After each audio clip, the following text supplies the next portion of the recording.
En esta oportunidad vamos a escuchar pasajes del análisis por parte del equipo de Camina Sura, quien analiza pues las últimas declaraciones que revelara el general Zúñiga desde su encierro desde el penal de Labra. Hoy Zúñiga ha dicho claramente el autor del autogolpe ha sido el mismo Lucho Arce. Arce buscaba levantar su imagen. Arce también mencionó que había planificado todo, lo ha dicho claramente Zúñiga. El objetivo era capturar, detener a todos sus opositores. Y uno de ellos, uno de los que estaba en los planes, era Evo Morales. Por eso a Zúñiga le llevaron un libreto hasta el penal. Para darle libertad tenía que acusar a Evo Morales. Estaba también en la lista Juan Ramón Quintana.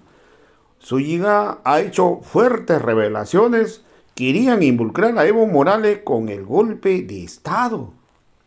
¿Hasta dónde llegó Lucho Arce? Hoy Zúñiga está pidiendo cárcel para Lucho Arce. Tiene que ser procesado.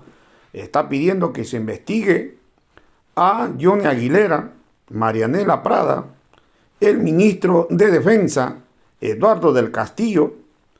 Hoy Zúñiga, la verdad, tiene que decir toda la verdad y legalmente no le compete estar detenido porque prácticamente lo que ha cometido Zúñiga son faltas. No es delito, es una falta. Él lo ha dicho claramente, él como militar ha obedecido órdenes de Lucho Arce. Aquí Lucho Arce tiene mucho que responder. Hoy vamos a escuchar pasajes de esta nota. Hoy nos metemos de lleno en unas declaraciones que, han causado bastante revuelo en Bolivia. Sí, la verdad es que sí. Hablamos de Juan José Zúñiga, ¿verdad? El excomandante del ejército. Ese mismo, detenido por aquellos sucesos del 26 de junio de 2024. Acusa directamente al que era presidente en ese momento, Luis Arce, de haber montado él mismo un autogolpe. Así lo llama él. Exacto, autogolpe. Una narrativa que choca frontalmente con lo que se dijo al principio, claro. Totalmente. Entonces, ¿qué vamos a hacer hoy? Analizar esto a fondo. Pues sí, esa es la idea. Hacer una exploración detallada de lo que ha dicho Zúñiga recientemente a Airball. Queremos analizar sus afirmaciones, punto por punto. Pero basándonos solo en lo que dice la fuente que él dijo, ¿no? Sin añadir nosotros nada. Justo eso. Exponer el contenido de sus palabras, tal cual, nada de interpretaciones propias. Vale. O sea, nuestra misión es desgranar las claves de su versión, entender por qué niega el golpe, qué es eso del autogolpe que supuestamente planeó Arce. Lo de los libretos que dice que le ofrecieron en la cárcel. Y su petición de que se investigue a Arce. Todo eso, pero insistimos presentando lo que él contó según la fuente. Perfecto. Pues si te parece, empezamos por lo primero, por ese pilar de su argumento, que no hubo golpe. Venga, es que su afirmación es muy rotunda, ¿eh? Dice, nunca hubo un golpe de Estado. Nunca hubo ni siquiera un intento de golpe de Estado. Tajante, sí. Claro. Esto choca frontalmente con todo lo que vimos y oímos en junio de 2024. ¿Y cómo lo justifica? ¿Cómo sostiene algo así? Pues él se agarra, digamos, al principio de obediencia debida. Argumenta que la movilización militar que vimos ese día en La Paz, en la Plaza Murillo, sí, no fue cosa suya ni de sus militares. Dice que fue una respuesta directa a órdenes de arriba. La fuente recoge sus palabras. Nosotros simplemente cumplimos una orden del presidente y de algunos ministros de Estado. O sea que él se presenta no como el cabecilla de una rebelión, sino como un militar que seguía órdenes, un eslabón en la cadena de mando. Exactamente. Pero claro, eso te lleva a preguntar, si fue una orden, ¿quién la dio? ¿Y para qué? Aunque imagino que eso lo explica después. Sí, eso nos lleva a las otras claves de su relato. Pero antes hay un matiz importante que señala la propia fuente. A ver. La fuente menciona las conclusiones de una comisión del Senado boliviano que investigó todo aquello. Y esa comisión, según se informa, no encontró pruebas de que hubiera una intención golpista clara, digamos. Ah, espera. Eso parece que encaja un poco con lo que dice Zúñiga, ¿no? En parte sí. Coinciden en que no ven un golpe de Estado clásico. Pero, y aquí está la diferencia clave, vale, esa misma comisión del Senado sí que responsabilizó directamente a Zúñiga. Dijeron que fue él quien dirigió el despliegue militar en la plaza. Entiendo. Entonces tenemos como dos visiones que chocan. El Senado dice, no vemos plan golpista claro, pero Zúñiga dirigió la operación. Exacto. Y Zúñiga dice, dirigí la operación porque me lo ordenaron el presidente y los ministros. Justo ahí está la tensión. Coinciden en que no hubo golpe, pero discrepan totalmente en quién tuvo la responsabilidad de esa acción militar. Vale. Una diferencia fundamental sobre quién dio la orden y quién es responsable. Y Zúñiga insiste en que él era leal, que no se prestaría a algo raro. Sí. La fuente recoge que él insiste mucho en eso, en su compromiso. Dice cosas como: jamás de los jamases este comandante y el resto de los militares se iba a prestar para algún show político. O sea, lo presenta como que cumplía órdenes, no que participaba en una farsa, aunque su propia versión apunta a una farsa, pero orquestada desde arriba. Efectivamente, ahí está la paradoja de su relato. Bueno, pues ya tenemos esa primera parte. Niega el golpe, apela a la obediencia. Vamos a la segunda clave, que esta sí que es la más fuerte, yo creo. La acusación del plan político del autogolpe. ¿Cómo explica él esta idea? Pues aquí es donde su relato se vuelve una acusación directísima y muy grave contra Arce. Describe lo del 26 de junio no como algo que pasó sin más, sino como parte de un diseño político, lo llama él, o plan político. Algo preparado. Un diseño político. ¿Y para qué? Porque mover así al ejército en pleno centro del poder parece muy arriesgado, ¿no? ¿Qué buscaban con eso, según Zúñiga? Según lo que cuenta, la fuente, basándose en sus palabras, los objetivos eran varios. Buscaban sacar rédito político para el gobierno de Arce. A ver. Sí. Primero, crear una imagen de víctima, que el gobierno pareciera atacado por militares. Segundo, como consecuencia de eso, intentar subir la popularidad de Arce, que parece que estaba algo baja en ese momento. Vale, victimización, popularidad. Tercero, usar todo el revuelo del supuesto golpe para que la gente no hablara de la crisis económica que había en Bolivia. Desviar la atención, ¿vamos? Victimización, popularidad, distracción económica. Son motivos que a veces se oyen en política, ¿no? Cuando hay crisis. Pero Zúñiga va más allá, ¿verdad? No se queda solo en la imagen o la economía. No, profundiza más. El cuarto objetivo que él les atribuye, siempre según la fuente, era usar la situación como herramienta. O sea, crear esa narrativa del golpe. Ajá. Para, y esto es fuerte, iniciar la persecución, la cacería y el encarcelamiento de todos aquellos políticos de la oposición, tanto de izquierda como de derecha. Eso es muy grave. Está diciendo que se fingió un ataque al Estado para poder perseguir a los opositores, fueran del color que fueran. Exacto. Usar un supuesto ataque a la democracia para en realidad debilitarla persiguiendo a quien pensara distinto. Y añade más cosas. ¿Ah, sí? Sí. Un quinto punto. Dice que buscaban mostrar a Arce como un líder fuerte que para un golpe, para contrastarlo con Evo Morales y cómo salió del poder en 2019. Y sexto, relaciona todo esto con un supuesto plan de Arce para quedarse en el poder más tiempo. Vaya, o sea, un plan con muchas patas. Imagen, economía, represión política, comparación con Evo y proyecto de continuidad. Es una acusación muy elaborada. Para sostener algo así, ¿da alguna pista de cómo se habría preparado? Pues mira, la fuente dice que Zúñiga mencionó que hubo reuniones antes de la movilización militar. Reuniones que, según él, eran parte de la planificación de este supuesto autogolpe. Reuniones previas. ¿Dice quién estuvo o qué se habló? La fuente no entra en tantos detalles sobre eso, pero sí recoge que Zúñiga las usa como argumento para decir que no fue algo espontáneo, sino planeado. Entendido. Vale, tenemos la negación del golpe y la acusación de autogolpe planificado. Mencionaste antes una tercera clave, algo de libretos y presiones en la cárcel. ¿Qué es eso? ¿Qué denuncia Zúñiga ahí? Pues esta parte añade otra capa de gravedad, si cabe. Zúñiga afirma que cuando ya estaban detenidos, él y otros militares intentaron presionarles para que contaran una versión concreta de los hechos. Un libreto, dice él. Un libreto, un guión. ¿Y a cambio de qué? ¿Se le ofrecían? ¿Y qué tenía que decir en ese guión? Según Zúñiga, a él le ofrecieron beneficios claros si aceptaba seguir ese libreto. El principal, su libertad. Bueno, no la libertad total, sino la detención domiciliaria en vez de la cárcel donde está. Le ofrecían salir de la cárcel si acusaba a otros. Eso es. El contenido del libreto, según su denuncia, era implicar a varias figuras políticas y líderes sociales importantes en la supuesta trama golpista. Menciona a quienes tenía que señalar. Porque eso daría una idea de a quién querían implicar supuestamente. Sí, sí. La fuente dice que dio nombres concretos, y es una lista curiosa, porque mezcla gente muy distinta. Opositores, pero también gente del propio partido de Arce, del MAS, que estaba enfrentada a él. A ver, ¿quién es? Pues mira, menciona a Evo Morales, al exministro Juan Ramón Quintana, al abogado Jorge Balda, al analista Jaime Dan, incluso a la expresidenta Jeanine Áñez, y otros más. Vaya mezcla. Gente muy diferente entre sí.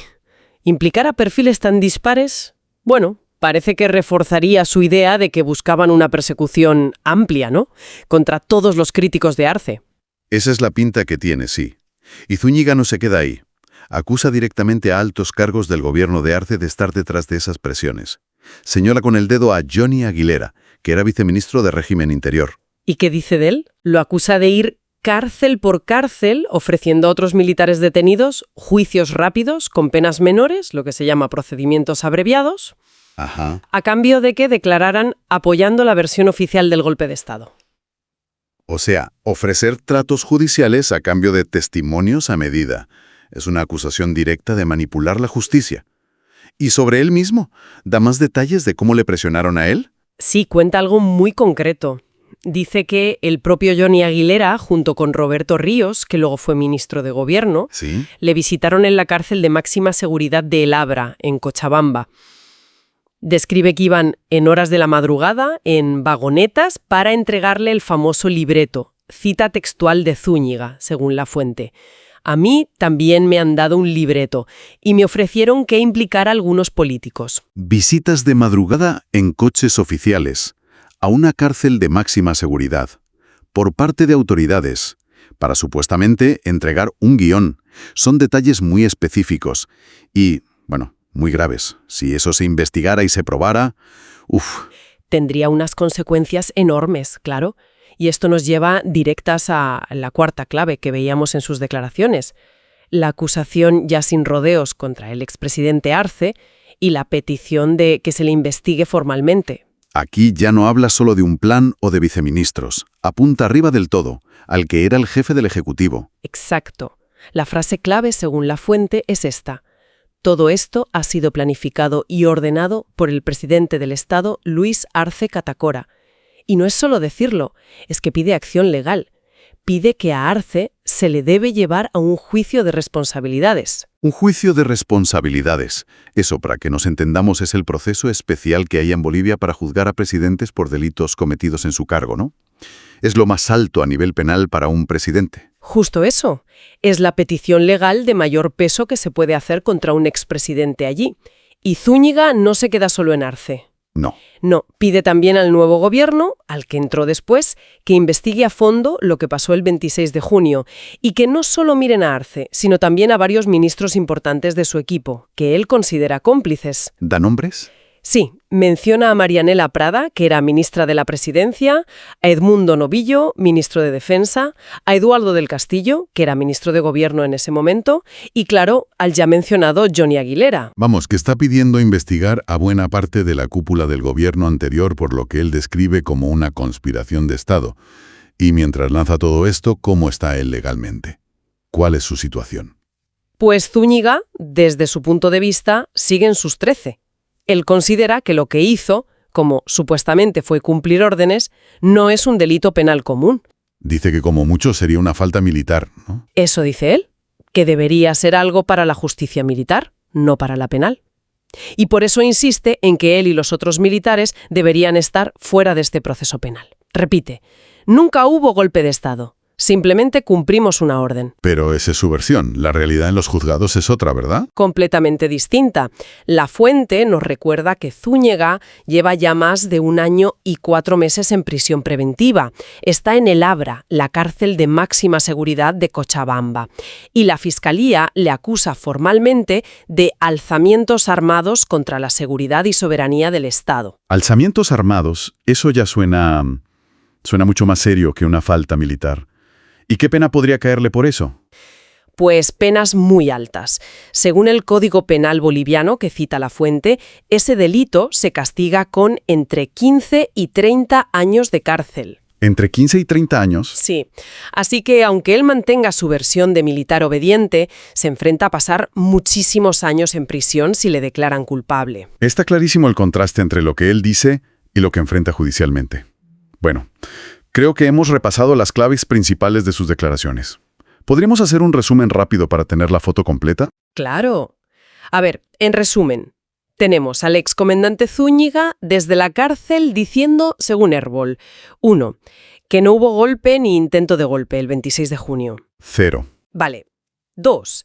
Que fue un autogolpe o plan político ordenado por Arce para victimizarse, ganar popularidad, tapar la crisis, perseguir opositores de todo tipo y asegurar su futuro político. Entendido. 3. Que le ofrecieron a él y a otros militares libretos para acusar a gente como Evo, Quintana, Áñez y otros a cambio de salir de la cárcel y que funcionarios como Aguilera presionaron para ello. Ajá. 4. Que Arce es el autor intelectual y pide un juicio de responsabilidades para él y que se investigue a varios de sus ministros. Y 5. Que él solo cumplió órdenes y que eso debería ser falta militar, no un delito penal, que le puede costar 30 años. Un resumen muy claro y que, refleja la gravedad de todo esto. Y es clave lo que decíamos. Estamos contando lo que él dice, según la fuente. No estamos diciendo si es verdad o mentira, solo exponiendo su versión. Exacto. Esa precisión es fundamental, porque sea verdad o no, que un excomandante del ejército acuse así a un expresidente de fabricar un golpe es un hecho político de primerísima magnitud. Sí, las implicaciones son enormes para la credibilidad de las instituciones, para entender qué pasó realmente, para la estabilidad política. Sin duda. Es que acusar al jefe de Estado de entonces de montar algo así es pura en cualquier país, y más en uno tan polarizado como Bolivia. Abre un escenario complicadísimo. Muy complicado, sí, tanto a nivel judicial como político.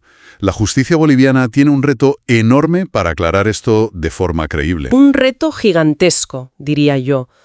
Lograr que la gente confíe en la investigación va a ser muy difícil. Y justo ahí, en esa dificultad, me surge una última reflexión. Pensando solo en lo que hemos contado hoy sobre estas declaraciones de Zúñiga. Dime.